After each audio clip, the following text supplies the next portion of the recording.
India pretty much kicked out a Bangladeshi minister. भाई साहब इतना बड़ा केस बोलते हैं ना कॉर्पोरेट केस हो गया व्हेन डॉक्टर जहीद उर रहमान जो आए कहां पर आया वो आया भाई न्यू दिल्ली इंटरनेशनल एयरपोर्ट में किसके लिए इंडियन ओशन रिम एसोसिएशन की मीटिंग के लिए नाउ आई वो यहाँ पर कहते हैं वो जी you know the way I was treated is not alright I am going back in this that तो उसने एक्सेंट मार के गोइंग बैक करके वहां से निकल गया बाद में पता चला कि भैया यहाँ से भी कुछ खालिस्तानी करी गई and upon investigation you realize that this is one of the most rabid anti-India people अपने YouTube चैनल है उसका by the way मिनिस्टर है YouTube चैनल है anyways YouTube चैनल के अंदर मिनिस्टर क्या है is an adviser to the prime minister sort of a thing YouTube channel है उसके अंदर सारा दिन रोता रहता है India this India that India this India that तो क्या तेरे को आरती पहनाए let's talk about this fact क्योंकि इससे थोड़ा सा डिप्लोमेसी के अंदर फिर से जो टेंशन्स पहले होती थी they have pretty much started up again बात करते हैं पथिकेत भाई से नमस्कार जय हिंद जय Bharat and welcome to deaf talks नमस्कार आदि भाई और दर्शकों को मेरा प्रणाम। देखिए उसको किक आउट नहीं किया था, वो ही himself decided to go back, that was his choice. उन्होंने सोचा in a matter of saying उन्होंने सोचा ही शुड गो बैक। तो बट देखिए अगर आप वैसे देखें तो बहुत टाइम आपके प्रोटोकॉल्स में कुछ क्लैरिटी नहीं होती है तो पेपर्स के क्लियरेंस नहीं होते तो sometimes you might be stopped in airport. उसका मतलब जनरली नहीं होता है कि आप it's your choice to go back. जैसे ऐसा होता है ना कि इंडिया के भी बहुत सारे देशों के साथ अच्छे रिश्ते भी है, थोड़े प्रॉब्लम्स भी है, बट अगर कोई डिप्लोमेट तो आप तो कल बता रहे थे जैसे कि वो डिप्लोमेटिक पासपोर्ट से आया नहीं है। I am not very sure अगर वो कैसे आया था। तो ये थोड़ा बहुत अगर आपकी जेन्युइन इंटेंशन होता है ना किसी देश के साथ रिश्ता अच्छा करने के लिए तो छोटे मोटे चीजों को आप इग्नोर करते हो। So they preferred not to ignore it, they wanted to take it up. एक बहुत बड़ा न्यूज बन गया। तो ये जाहिद उर रहमान जो है ये कैरेक्टर में काफी टाइम से इसको मैंने देखा है। तो जाहिद उर रहमान की जो प्रोमिनेंस है वो बहुत बड़ी मतलब बढ़ गया because during the Yunus regime. तो वो काफी सारे टेलीविजन चैनल्स में आते थे और उसका एक नाम है, उसका नाम है कौशा जाहिद। तो कौशा जाहिद मतलब कौशा मतलब ये वाला होता है ना, मतलब कौशा का हिंदी में क्या कहूँ यहाँ पे, मतलब एक थोड़ा संकी टाइप का जैसे आपने कहा है ही इज रैबिडली एंटी इंडिया। वो इस तरह के इंसान है जिसको हर एक चीज में एक इंडिया कॉन्स्पिरेसी दिखता है और जिसको हर एक चीज में लगता है कि बांग्लादेश को चाहिए स्ट्रेटेजिकली इंडिया को ओवरकम करे, आउट पावर करे, स्ट्रेटेजिकली बांग्लादेश को ये करना चाहिए। वो अच्छी बात है बट मुझे लगता है some of the south Asian countries जो है हमारे इर्द गिर्द, इनकी एक ऑब्सेशन है इंडिया को लेके कि इनको लगता है कि इंडिया 24/7 इनके बारे में सोचता है। We don't do that. हमारे कोई ऑब्सेशन इनके साथ नहीं है। आपके देश में यूनुस को आप लोगों ने लाया, आपके देश को वो बर्बाद करके चला गया, आप लोग उनको सपोर्ट करते थे। whatever mess he created is your choice. So this guy was very prominent क्योंकि ये एक ऐसा बंगाली है जो वेस्टर्न एक्सेंट में बंगाली बोलता है। वो वेस्टर्न एक्सेंट में और अच्छा वेस्टर्न एक्सेंट में बंगाली बोलने से आपकी जो कद है थोड़ा उस पार बढ़ जाता है। तो उस एक्सेंट में बोलता है तो उसको सब इंटेलेक्चुअल समझता है। But generally he is a मतलब फिजिशियन है, एमबीए किया है अब उसके बाद। लेकिन वो इंटरनेशनल रिलेशंस में ऐसी कोई चीज नहीं है जिसके ऊपर वो कमेंट्री नहीं करता है। लेकिन उसका कोई इंटरनेशनल रिलेशंस या पॉलिटिकल साइंस की बैकग्राउंड नहीं है। तो वही है कि मतलब हर चीज में उसको लगता है कि बांग्लादेश जो है इसको इंडिया कंट्रोल नहीं कर पा रहा है, ये है वो है। पता नहीं इंडिया कब इसको कंट्रोल करना चाहा। अभी तो तुम लोग आउट ऑफ कंट्रोल हो तो तब तो देखो कि यूनुस ने क्या हाल बना के रखा है। तुम लोग तो आउट ऑफ कंट्रोल थे ना, तब तो तुम्हें लगा कि अभी इंडिया का कोई कंट्रोल नहीं है। वो तो और भी तुम एकदम दूसरे लेवल पे चला गए, रसातल में चले गए। So the reality is this कि देखो अगर जेन्युइनली आप चाहते थे कि रिश्ता बेहतर हो तो you could have ignored it, but इसने इग्नोर नहीं किया। they wanted to escalate it diplomatically। ज्यादा से ज्यादा क्या होगा, इंडिया के एम्बेसडर को बुलाएगा, कुछ सवाल पूछेंगे, छोड़ उसके बाद Indian ambassador will go away back. Indian ambassador ने कोई डिप्लोमेट को बुलाएगा। I don't think the ambassador will be called, but that is it. हाँ चार्ज अफेयर्स को बुला गया। तो बेसिकली डेप्यूटी चार्ज अफेयर्स को बुलाया। बेसिकली देखो इसे ऐसी कोई बात नहीं है। एंड सेकेंडली बांग्लादेश के गवर्नमेंट के बारे में थोड़ा मैं ये आई एम जस्ट वंडरिंग, एक बंदा जो रैबिडली एंटी इंडिया है, रैबिडली, ऐसा नहीं है कि वो ऐसा बोलता है कि देखिए इंडिया जो भी है we should develop and we should compete, ऐसा नहीं बोलता, he is totally anti India. हर एक चीज में, जैसे मैंने कहा कि हर एक चीज में उसको एक इंडिया कॉन्स्पिरेसी, इंडिया एंगल दिखता है। Why should and why would Tarique Rahman, the prime minister of Bangladesh, या फिर his government send a person like him to India to represent Bangladesh? आप अगर ऐसे कोई इंसान को भेजते हो तो फिर आप you expect India to give him a red carpet? आप क्यों भेजोगे? देखिए, you can be critical of India, उसमें कोई प्रॉब्लम नहीं है, क्रिटिकल होइए, कंस्ट्रक्टिव क्रिटिसिज्म कीजिए, और आपके देश में आप कुछ भी बोल सकते हो, but constructive criticism and rabidly anti particular country होना अलग चीज होता है।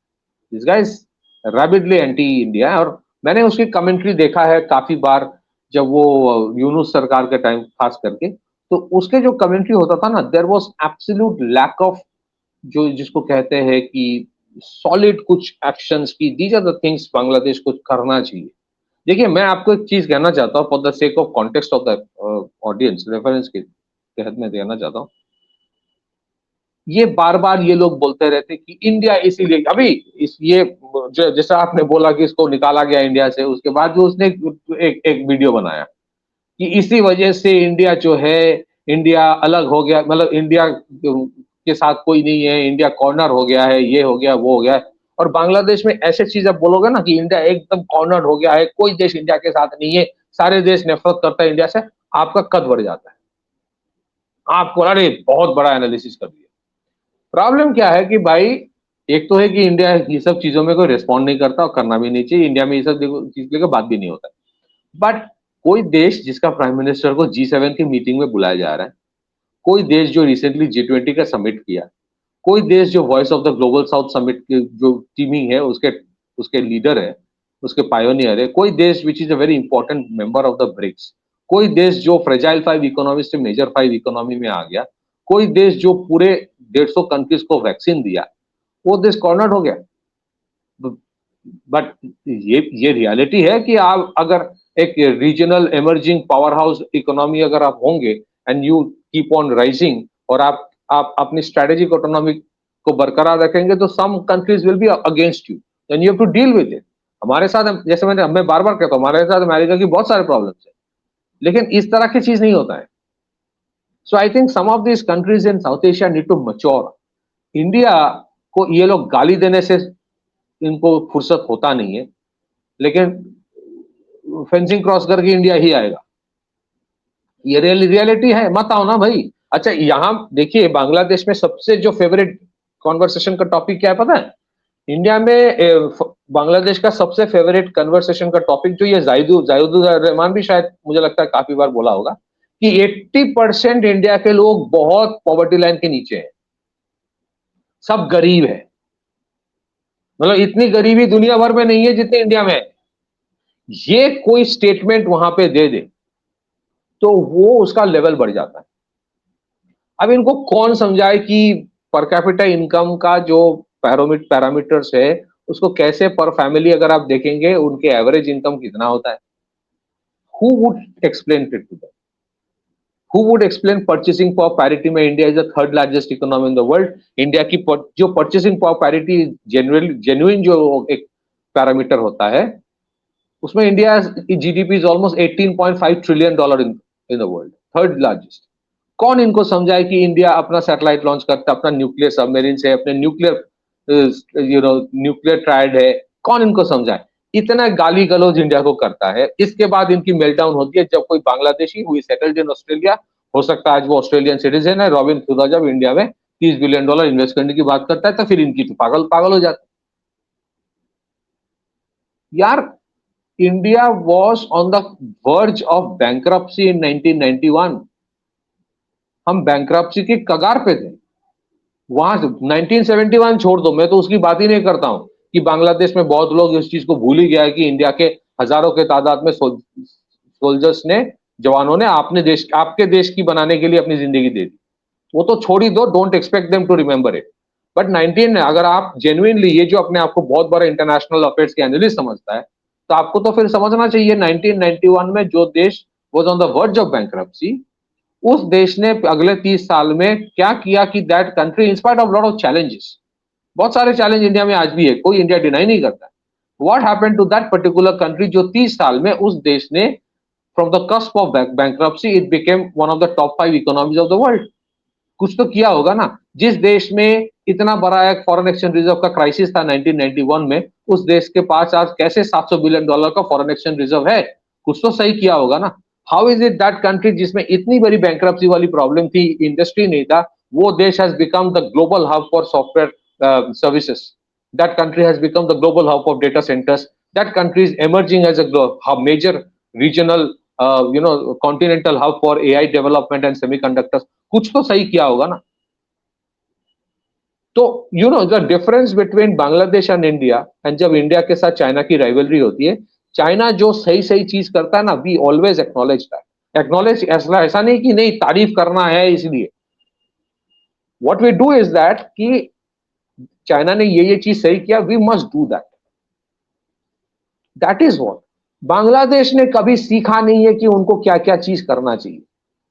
जो बांग्लादेश में ये बोला जाता है कि इंडिया ने इनको दबा के रखा है, तो छात्रों आंदोलन में ये जो जुलाई अप्रैल में सब कुछ खत्म करके यूनुस को लाने के बाद ये लोगों ने पहला चीज क्या किया बांग्लादेश में? hundreds of factories were burned down or closed down। तुम अपने देश के फैक्ट्रीज जलाओगे, फिर you expect people to invest in your country. तुम्हारे देश के टेक्सटाइल सेक्टर में इतनी बड़ी क्राइसिस आज आ गई है। बांग्लादेश की सबसे बड़ी जो रेवेन्यू अर्निंग होता है, सबसे बड़ा जो रेवेन्यू अर्निंग होता है वो होता है टेक्सटाइल से। अब टेक्सटाइल से आपकी रेवेन्यू अर्निंग है, उसी टेक्सटाइल इंडस्ट्री को आप लोगों ने खत्म कर दिया, and then you expect people to invest in your country. वो ऐसे ही जाहिदुर रहमान के तरह बहुत सारे आइटम्स है बांग्लादेश में। वो बोलता है कि पाकिस्तान रेंजर्स के साथ हमारे एक साथ पेट्रोलिंग करना चाहिए, फिर पसीने छूट जाएंगे इंडिया के। भाई ये पता नहीं Stockholm International Peace Research Institute का नाम भी सुना होगा कि नहीं, सिप्री, जहां पे वो दिखाते हैं कि operationally deployed a dozen nuclear arsenal लेके इंडिया घूमता रहता है आजकल। सो ऑफेंसिव डिफेंस की तरफ चला गया है। But so we are not centred around Bangladesh. हम लोग बांग्लादेश सेंट्रिक नहीं है। और मैं यकीन के साथ बोल सकता हूं, इवन इन वेस्ट बंगाल और त्रिपुरा, जहां पे ज्यादातर लोग बंगाली बोलता है, even they don't care about Bangladesh. ठीक है, बांग्लादेश के साथ कल्चरल रिलेशनशिप है। दिनेश त्रिवेदी जिनको अभी एम्बेसडर बना के भेजा गया, ही सेड दैट इतने सारे हमारे कॉमनैलिटीज है, वी शुड ग्रो टुगेदर। पर बांग्लादेश ने कभी ग्रो टुगेदर को सोचा ही नहीं कि it is a good option. उनकी जो इतनी एक सिस्टमेटिक नफरत है ना, हाँ बांग्लादेश में बहुत सारे लोग हैं, आई विल नॉट डिनाई, जो उतना एंटी इंडिया नहीं है, लेकिन मेजॉरिटी आर। उनकी anti Indianism and anti Hinduism has become synonymous. इतनी नफरत बोई गई है, इतनी नफरत बोई गई है, they want to compete with Pakistan in their hatred towards India. तो उसमें भी कोई प्रॉब्लम नहीं है, आप नफरत करो इंडिया को, लेकिन आप ऐसा कुछ बना के तो दो कि then people prefer you than us. करो। अब नोबडी वांट, इनफैक्ट मैं हमेशा बोलता हूं, it is in India's interest अगर बांग्लादेश प्रॉस्परस हो जाए, तो ये फेंसिंग के वो करके क्रॉस करके आना बंद हो जाएगा। आपके यहां से all kinds of illegal trafficking, human trafficking, cross border arms trafficking, drug trafficking चलता रहता है। उसमें आप लोग रोक नहीं लगा, तो आपने अपने तरफ कोई फेंसिंग लगा के नहीं रखा है। There is no fencing, do you know that? Bangladesh की तरफ, इंडो बांग्लादेश बॉर्डर में बांग्लादेश की तरफ कोई फेंसिंग नहीं है। अभी जो वहां पे सबसे बड़ा नैरेटिव चल रहा है, देखो इंडिया हमें घेर रहा है। अबे बेवकूफ, इंडिया अपने जगह पे फेंसिंग बना रहा है, तुमको घेरना थोड़ी होता है। अब तुम ऐसे देश हो कि तीनों तरफ हमें, तो हम क्या करें? So Zahidur Rahman is one of those architect जिसने पिछले 2 साल में इसने एंटी इंडियन माइंडसेट को और भी इजाफा किया है बहुत बड़े तादाद में। And I am surprised that a person like Zahidur Rahman was made an advisor to Tarique Rahman. And I am even more surprise कि ऐसे तुम एक बंदे को भेज रहे हो इंडिया में तो उसको तो अब भाई बांग्लादेश में इसको लेके जोक चल रहा है। बांग्लादेश में जोक पता है क्या है कि कौशा जाहिद, उसको कौशा जाहिद कहा जाता है, वो थोड़ा संकी है, उसके लिए उसको कौशा जाहिद, क्योंकि वो कभी हंसता नहीं है, पता है, I have never heard seen him smiling, तो उसको कौशा जाहिद कहा जाता है। तो बोला उसका तो पुश इन कर दिया इंडिया ने। वो ये अभी जोक चल रहा है कि जैसे रात में पुश इन करते हैं इलीगल इन्फिल्ट्रेटर्स को इंडिया, उसका भी पुश इन करके बांग्लादेश भेज दिया इंडिया ने। तो lot of people in Bangladesh are making fun of him. So it's a very mixed bag. हाँ ठीक है, now it is important to see कि बांग्लादेश क्या करता है, इसको एक बहुत बड़ा डिप्लोमेटिक इशू बनाएगा, ये करेगा वो करेगा, करे। But I think this government in Bangladesh, जिसके ऊपर बहुत एक्सपेक्टेशन बहुत लोगों की है, एंड अगर वो अच्छा करे तो it's good for the neighbourhood, no problem with that. But I think somewhere this government is under tremendous pressure of Jamaat. They are under tremendous pressure of the anti India sentiment का जो lobby है बांग्लादेश में, they are under tremendous pressure of them. तो इनको हमेशा से वो anti India sentiment बरकरार रखना था है, otherwise they will be termed as a second Awami League. इनको ये डर हमेशा रहता है, मुझे लगता है। दैट इज वाई आप देखेंगे बहुत सारे इश्यूज जो इग्नोर कर सकते हो, उसको आप you are trying to make a big mountain out of a molehill. ये है reality. Back to you. That is there. But ये जो रियलिटी आप जिसके बारे में बात कर रहे हो, ये तो चलती रहेगी। This is not gonna stop, ठीक है, this is not gonna stop, there is just no question about it. क्योंकि जैसे जैसे ये the reality of the fact कि you know they are gonna get pushed out and they will not be able to do anything about it, वो सब तो anger will increase, ठीक है, उसके अंदर कोई डाउट नहीं है। तो आपको दिखेगा कि they will even become even worse. And I agree with you कि यार मुझे ये बताओ भाई साहब कि you are basically on one part saying कि भाई India is terrible and this and that, and then you send the same guy here, हम उसको क्या मिठाई खिलाएंगे? I mean, get some sense यार। अगर आपको नहीं है sense, so then fair enough, we'll treat your people like garbage and then they can run back from here. That's not an issue at all. And I'm sure यार, देखो अभी Marco Rubio को भी तो snub मारा था, तो these kind of things happen। थोड़ा सा delay कर दो, sir please sit in the lounge, sir please show us your passport, sir why don't you have a regular why don't you have a diplomatic passport, sir? You know, you just ask these little questions and there are enough and more ways to harass someone। वो harassment उसको पता चल गया कि भैया यहाँ तो दाल गलने नहीं वाली, यहाँ से तुम निकल लो, वो भाग गया यहाँ से, बढ़िया है। They should realize। नहीं realize होता तो send someone else, will do the same and then probably you'll realize। If not, you can continue doing that। Thank you for adding into our GDP by sending your morons here, perfectly fine। But you know the point is, jokes apart, it is Bangladesh needs to realize कि यार आप किस direction पे जा रहे हो। Now India has restricted your electricity coming from Nepal, ठीक है, तो नेपाल को तो पड़ी आपको भी पड़ेगी साथ में। So fair enough, ठीक है, let's see, this is going to get even more kind of, you know, damaging for them, so let's wait and watch what's going to happen। But by that time, thank you Patiket bhai, सबसे request है video को like करिए, subscribe करिए and share this with your friends and families, and of course if you can please support the channel, check out our description, join our groups, and we shall see you back with another update. तब तक नमस्कार, जय हिंद, जय भारत।